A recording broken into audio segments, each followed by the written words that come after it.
तुमच्या computer skills upgrade करायच्या आहे? दिशा कम्प्युटर इन्स्टिट्यूट घेऊन आले आहेत महा डिस्काउंट ऑफर. आता कोणताही कोर्स करा फक्त 1800 रुपयांमध्ये. काय नाही, आमच्याकडे पुणे जिल्ह्याची जबाबदारी दिली गेली आहे संपर्क अध्यक्ष म्हणून. माझ्याकडे अविनाश सरांकडे, अमय सरांकडे. त्याच्यामुळे मी आता पुणे शहर झालं, एक 4 दिवस लागले, गेला आठवडा आणि मला वाटतं कालचा दिवस. आणि आता आम्ही हळूहळू एक एक तालुकामध्ये जाऊन एकेका तालुक्यात जाऊन सगळ्यांना भेटतोय.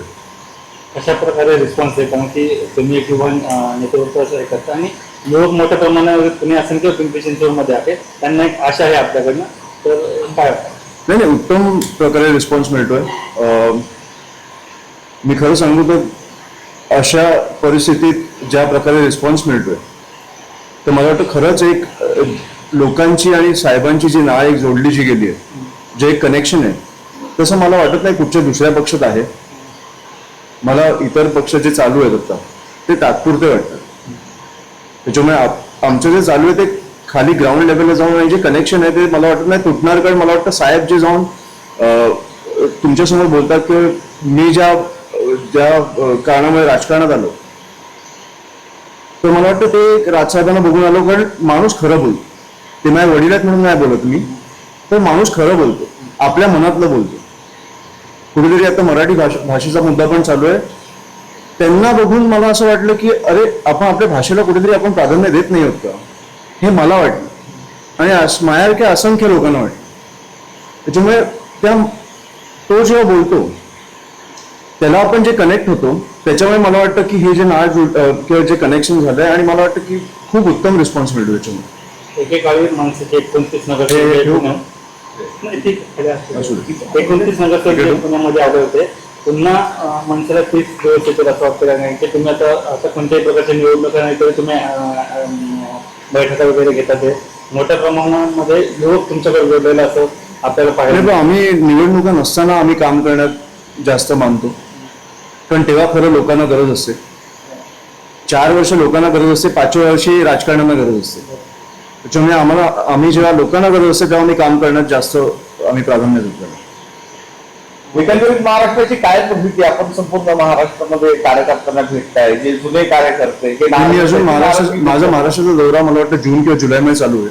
आता सध्या पुणे शहर आणि पुणे जिल्ह्याचा दौरा चालू आहे. तर जून जुलैमध्ये झाल्यावर मला कळेल की काय परिस्थिती आहे. पण जी परिस्थिती दिसते ती अतिशय भीषण आहे.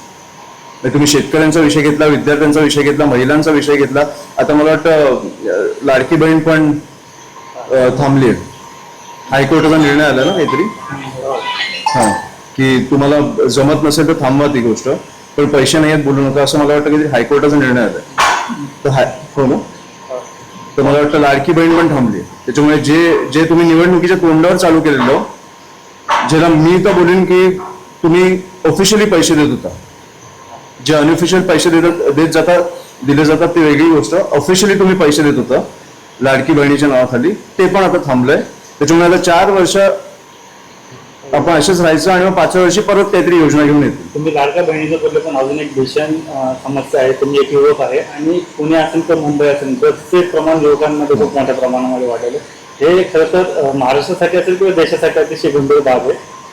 काय असं होतं, काय तुम्हाला वाटतं? युवकांना खूप नाही सर, मी त्या दिवशी बोललो की मुख्यमंत्री असताना जो कोणी असेल, आता फडणवीस साहेब आहेत, तुम्ही जर प्रेस कॉन्फरन्स घेऊन बोलला की मी पोलिसांना 24 तास फ्री हँड देतो, मला महाराष्ट्र साफ करून द्या, तर नाही होऊ शकत का? आपल्या पोलिसांची क्षमता नाही आहे का तेवढी? तर आहे. का नाही बोलत होतो? पण हे ड्रग्सचे पैसे कुठे जात आहेत हे मला वाटतं आपण पण तपासलं पाहिजे जरा.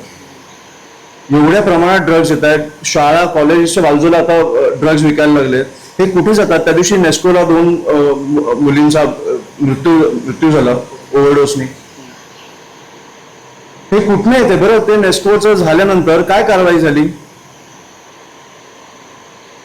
मी कधी कधी असा विचार करतो की ते आता ते लेटेंट वगैरे झाले ना, समय रायना वगैरे, एक घाणेरडा जोक मारला, घाणेरडा होता बरोबर, पण त्याच्यासाठी तुम्ही 2 आठवडे घालवले. नेस्कोसाठी 2 मुलींचा मृत्यू झाला, त्याच्यासाठी तुम्हाला काही एक कारवाई नाही, काही FIR नाही, काहीच नाही. हे आपण कधी गांभीर्याने घेणार आहोत?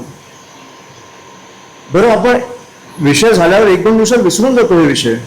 मी त्या दिवशी बोललो तसं पुण्यात, तो पॉशचा इन्सिडेंट झाला, तो त्या मुलाचं काय झालं, त्यांनी 2 मुलांना उडवलं बाईकवर, त्याला तुम्ही 300 शब्दांचा एसएलआय लावला. अभिजित, साधा प्रश्न आहे. खरं तर आधी हे स्पष्ट करतो की नागरिकांच्या अपेक्षा आहेत म्हणून हा प्रश्न विचारतो. शहरामध्ये प्रचंड पाणी टंचाई आहे, नदी सुधार प्रकल्प आहे, तिकडे प्रचंड झाडं तोडली जातात, म्हणजे 20,000 एवढी झाडं तोडली जातात. शहरामध्ये मनसे नागरी प्रश्नासाठी रस्त्यावर का उतरत नाही, नक्की काय झालं, म्हणजे अनेक प्रश्न सांगता येतील मला. आता आम्हाला आता जबाबदारी दिली आहे, आम्ही हे सगळे प्रश्न घेणार आहोत. आम्ही हे सगळे प्रश्न रिझल्ट तुम्हाला तेच विचारतो. जबाबदारीने जे सत्तेत बसले त्यांना पण विचारा की ज्यांच्यामुळे हे विषय चालू आहेत ना, त्यांना का नाही कधी विचारत. नाही तुम्ही अपेक्षा राजसाहेबांकडनं करता ना, हो करायलाच पाहिजे. मग करायला पाहिजे, मग सत्ता का नाही देत. मग तेच म्हणतो मी की मग तेच, अरे मग आम्ही तेच बोलतोय की आम्ही आंदोलन घेऊन विश्वास का नाही वाटत आहे? वाटेल ना, वेळ लागतो.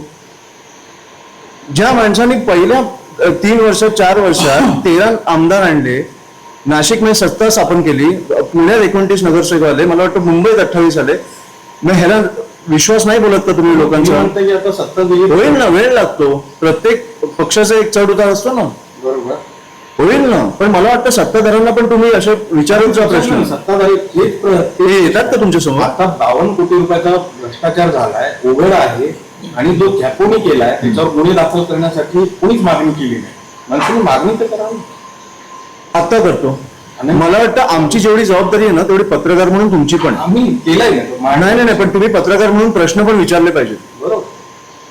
पत्रकार तुम्ही आम्हाला फक्त प्रश्न विचारून नाही जाणार की आम्ही काय करतो, तुम्ही काय करताय, तुम्ही काय करताय, हा पण विषय आहे ना. तुम्ही काय करताय ते आणलंय ना समोर, त्याच्यामुळे आणलंय म्हणजे मग तुम्ही 2 दिवसांनी विसरून जाल वेगळा विषय आल्यावर. आपल्याकडे कसे दिवसाला 50 विषय असतात. साहेबांबद्दल सदावरती बोलतायत तरी प्रतिक्रिया उमटत नाही. अरे बागेश्वर बोलतो तरी शहरातून प्रतिक्रिया उमटत नाही. काय कारण आहे? म्हणजे साधं कळलं तुम्हाला, कुठे जातात विषय कळलं तुम्हाला? काय येत नाही. बरं, मी त्या दिवशी काय बोललो की तुम्ही मराठी माणसाच्या अंगावर आल्यावर आम्ही तुम्हाला रस्त्यावर मारू. तुम्ही अंगावर नका येऊ, मी नाही मारणार. सोपं ना. त्याच्यावर दर एका माणसाला दररोज मीडियामध्ये दिसायचं आणि तुम्ही दाखवत बसणार आहात, तर त्याची उत्तरं मला द्यायची नाही आहेत.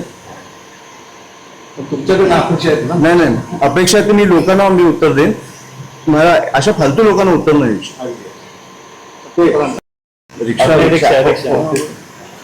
सक्ती केली ना, काय सांगणार? मराठी भाषा रिक्षा चालकांना वाद चालू आहे सध्या. बोललो त्या दिवशी आमचा पाठिंबा आहे संपूर्णपणे. डिटेल्स मध्ये त्याच्यामध्ये काय देऊ, सरकारने जाहीर केलं की रिक्षा चालकांना जे मराठी बोलतील किंवा जे मराठी असतील त्यांना परवाने दिले जातील, ह्याला आमचा पाठिंबा आहे. आणि मला वाटतं की ज्यांना बोलायची नाहीये त्यांनी आपल्या आपल्या शहरांमध्ये निघून जावं. तुम्ही संपावर ठाम आहात, आम्ही आमच्या भाषेवर ठाम आहोत. याच्यात एवढं कन्फ्युजन काय मला कळत नाही. आणि सरकारने निर्णय घेतल्यानंतर सरकारचेच लोक विरोध करतायत. त्याच्यामुळे त्यांच्यात एकमत नाहीये. तुम्ही आम्हाला काय विचारताय? आम्ही मराठी भाषेच्या बाजूने कायम असणार आहोत. म्हणजे मुंबई बंद करण्याची धमकी अनेक वेळा दिलेल्या आहेत, त्याच्यात काय सांग? कोण बंद करणार? रिक्षा चालक जे म्हणतात ते जर मराठी सक्ती केली तर आम्ही मुंबई बंद करू असं. रिक्षा चालकांची एवढी ताकद आहे की मुंबई बंद करतील, ते पण परप्रांतीय. आणि आमचे मराठी रिक्षा चालक आणि जे मराठी बोलणारे रिक्षा चालक आहेत ते सक्षम आहेत मुंबई चालू ठेवायला. मनसेची काय आता पण हीच भूमिका आहे की आम्ही आमच्या मराठी रिक्षा चालकांच्या बाजूने पाठीशी ठामपणे उभे आहोत. 4 तारखेला संप आहे ना, आपण 4 तारखेला बोलू. पण मी आजही बोलतो, आमच्या अंगावर येऊ नका. संप करायचा शांततेत करा किंवा आपल्या शहरांमध्ये निघून जा. मला तुमच्या कम्प्युटर स्किल्स अपग्रेड करायच्या आहे?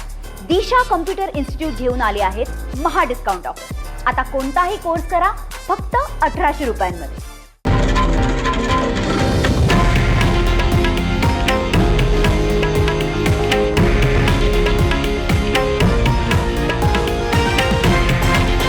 हे आहे देशातील नंबर 1 न्यूज नेटवर्क आणि आपण पाहत आहात TV9 मराठी, एकमेव